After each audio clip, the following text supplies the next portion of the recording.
한미 방위비 분담금 협정을 위한 협상이 막빠진 것으로 알려진 가운데 협정을 적용할 회계 연도를 언제부터로 할지 역시 주요 쟁점인 것으로 확인됐습니다.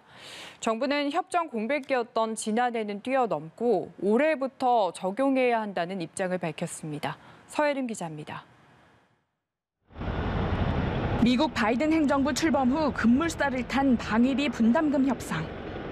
한미 당국이 서두르고 있지만 1년 반에 이르는 역대 최장 기간의 협상으로 기록될 전망입니다.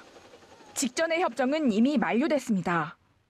이에 대비해 2019년 9월부터 한미 당국이 새 협정을 위한 협의를 계속했지만 전임 트럼프 행정부의 과도한 인상 요구로 합의를 보지 못하고 지금에 이르게 된 겁니다. 그 결과 지난해는 협정이 없는 공백기로 남았습니다. 이 공백기가 현재 협상의 쟁점인 것으로 전해졌습니다. 지난해를 협정이 적용되는 회계 연도로 산입할지 여부를 논의한 겁니다. 정부는 산입하지 않는다는 입장을 보입니다. 지난해 분담금은 동결한 것으로 간주한다는 겁니다.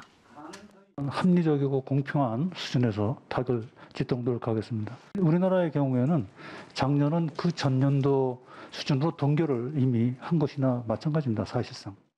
실제 지난해 국방 예산에 방위비 분담금 용도로 1조 389억 원을 편성했는데 이는 만료된 직전 협정의 분담금과 같은 액수입니다. 일단 임의로 이렇게 배정을 해놓고 협상이 타결될 경우 인상분을 예비비 등으로 충당할 계획이었던 겁니다. 그런데 협상이 해를 넘겨 회계 연도 자체가 끝난 상황이 됐습니다. 만약 정부의 입장에 미치기 호응한다면 협정에 따른 인상률은 올해 예산부터 적용될 것으로 보입니다. 올해 13%를 인상하고 그 뒤 4개년 동안 7에서 8%의 인상률을 적용하는 방안 등이 거론됩니다. 일본의 경우 올해 분담금을 전년도에 1.2% 늘리는 내용으로 협정을 1년 연장하기로 합의했는데 이 결과 역시 한미 간 협상에 영향을 미칠 변수로 분석됩니다. 연합뉴스 TV 서혜림입니다.